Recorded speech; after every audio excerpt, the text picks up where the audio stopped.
Well, don't forget that while we're doing all this, the existing agreement just doesn't work for the UK, and Parliament's thrown it out 3 times. We can't have this backstop.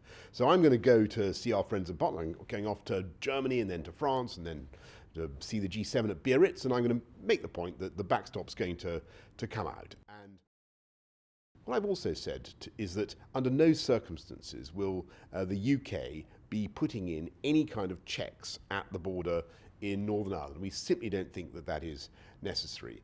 And it's a bit of a paradox, because it's the other side, a bit odd, it's the other side of the argument, the EU, who seem to think that it might be necessary to have checks for them to preserve the integrity of the single market, the EU single market. We don't think that's true.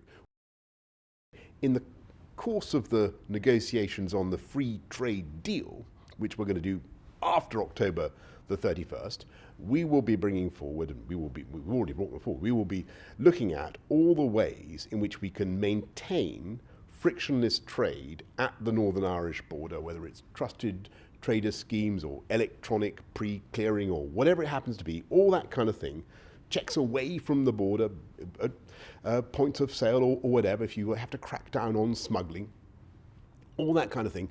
But we'll come up with those solutions, or agree those solutions, I should say, in the context of the FTA. That's the way we're going to approach it. And you know what? At the moment, it is absolutely true that our friends and partners are a bit negative. And we're getting, I saw what Donald Tusk had to say, and it wasn't redolent of a sense of optimism. But I think actually we'll get there. I think there is a real sense now that something needs to be done with this backstop. We can't get it through Parliament as it is. So I'm going to go at it very, very with a lot of oomph, as you'd expect, and I hope we'll be making some progress in the course of the next few weeks. But clearly, one thing that slightly, I think, complicates the picture is that our EU friends still clearly think that there is a possibility that Parliament will block Brexit.